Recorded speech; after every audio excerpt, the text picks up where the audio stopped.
listed as a narcotics violation on the log, but it began as a traffic stop last night. This happened around 9:30 p.m. last night when one of our traffic officers was working speed enforcement near 10th Street and Cliff Avenue. The officer saw a Chrysler 300 that was traveling northbound down Cliff Avenue at a high rate of speed.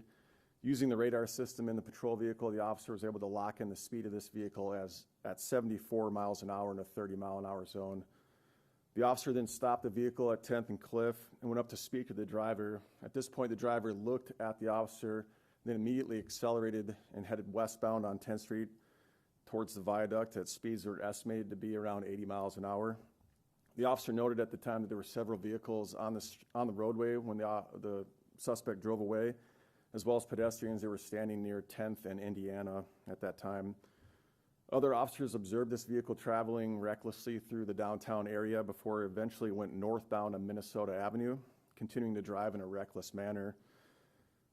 Officers noted that the vehicle was passing vehicles on the roadway in the center lane and disregarded multiple red lights as traveling northbound on Minnesota Avenue. Traffic camera footage from that area also confirmed that the vehicle had almost struck several other vehicles that were driving on the roadway at that time.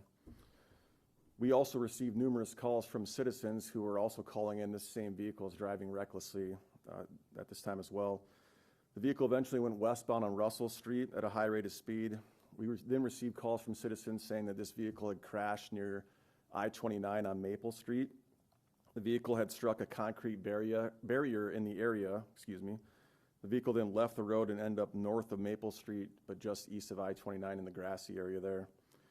Officers arriving on scene investigating the incident smelled a strong odor of marijuana coming from inside the vehicle, as well as an odor of intoxicants coming from the driver.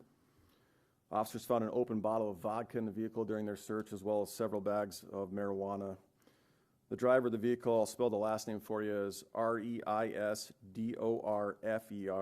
first name of Tavis, the middle of Lamar.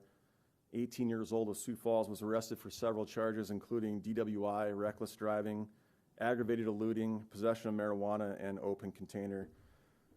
Reisdorfer was taken to the hospital for what is believed to be non-life-threatening injuries after this collision as well.